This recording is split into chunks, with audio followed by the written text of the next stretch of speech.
അപ്പോ രണ്ടും കൽപ്പിച്ച് തന്നെയല്ലേ? എന്തേച്ചി? എന്നെ തോൽപ്പിക്കാൻ വേണ്ടിയല്ലേ നീ ദത്തേട്ടനെ കയ്യിലെടുക്കാൻ നോക്കുന്ന? ചേച്ചി എന്തേ പറയുന്നേ?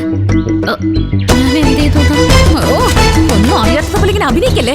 നീ പറഞ്ഞിട്ടില്ലടി ആ ക്ലാരമ്മ എന്റെ കുറ്റങ്ങൾ ദത്തേട്ടനോട് ചെന്ന് പറഞ്ഞു കൊടുത്തത്?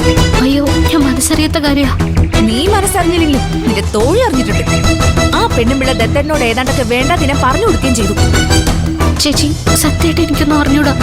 ഞാൻ ക്ലാരമ്മ ചേട്ടത്തിയോട് ഒന്നും പറഞ്ഞിട്ടില്ല. ചേട്ടത്തി അങ്ങനെ സംസാരിക്കുന്ന ഒരാളും ഓഹോ, എന്നുവെച്ചാ ഞാൻ കള്ളം പറയാണെന്നല്ലേ? എടി, ഇതാരും പറഞ്ഞറിഞ്ഞതല്ല, ഞാൻ എന്റെ കണ്ണുകൊണ്ട് കണ്ടത്.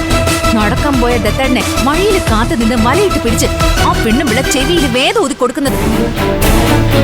എന്റെ ചെറുക്കന്റെ ജീവിതം നീ നശിപ്പിച്ചു, ഇനി എന്റെ ജീവിതം കൂടെ നശിപ്പിക്കണോ അല്ലേ? എന്താടി, എന്താ നിന്റെ ഉദ്ദേശം? അയ്യോ, പൂങ്കൊണ്ടേരി ഏൽപ്പിച്ച് കാണിക്കലടി. എനിക്ക് എല്ലാം അറിയാം.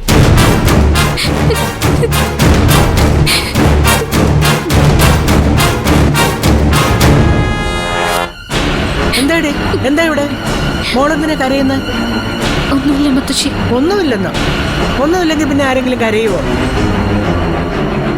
സത്യം പറ മോളെ, ഇവിടെ എന്താ ഇപ്പൊ സംഭവിച്ചേ? ഞാൻ പറയും മുത്തശ്ശി. മുത്തശ്ശിയുടെ കൊച്ചുമോക്കെ ഇതുവരെ ഇല്ലാത്തൊരു രോഗം,